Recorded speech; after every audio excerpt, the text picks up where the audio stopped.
gimana? Iya, jadi memang untuk laporan pengaduan itu harus ada bentuk tindak lanjut, ya. Kemudian koordinasi antara penyidik dan penuntut umum, kemudian dari pihak pengadilan, jurusita, panitera kepada penuntut umum itu kita buatkan terbuka, sehingga tidak ada nanti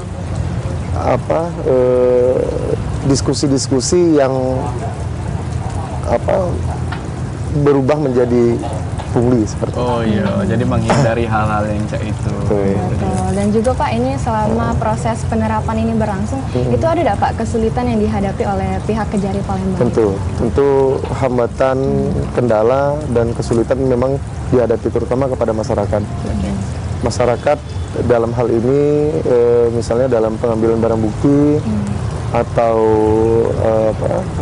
pengambilan tilang, misalnya pembayaran denda tilang dan lain sebagainya. Yang kemarin langsung saja, tapi karena di sini memang kita harus batasi ya. Kita kembali lagi bahwa prioritas PTSP itu adalah menghindari pungli, menghindari perbuatan-perbuatan yang tidak kita ingin. Dan ini memang pelayanan maksimal untuk masyarakat. Artinya masyarakat juga tidak dibebankan kalau memang ternyata bahwa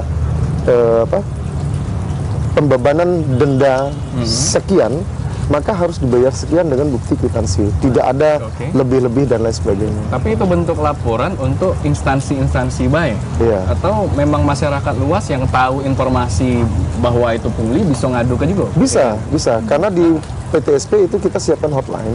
Kita siapkan hotline yang langsung terhubung sama Pak Kejari Palembang. Baik, nanti kita bakalan lebih rinci lagi membahasnya setelah yang siko ini. Tetap di Halo Palembang.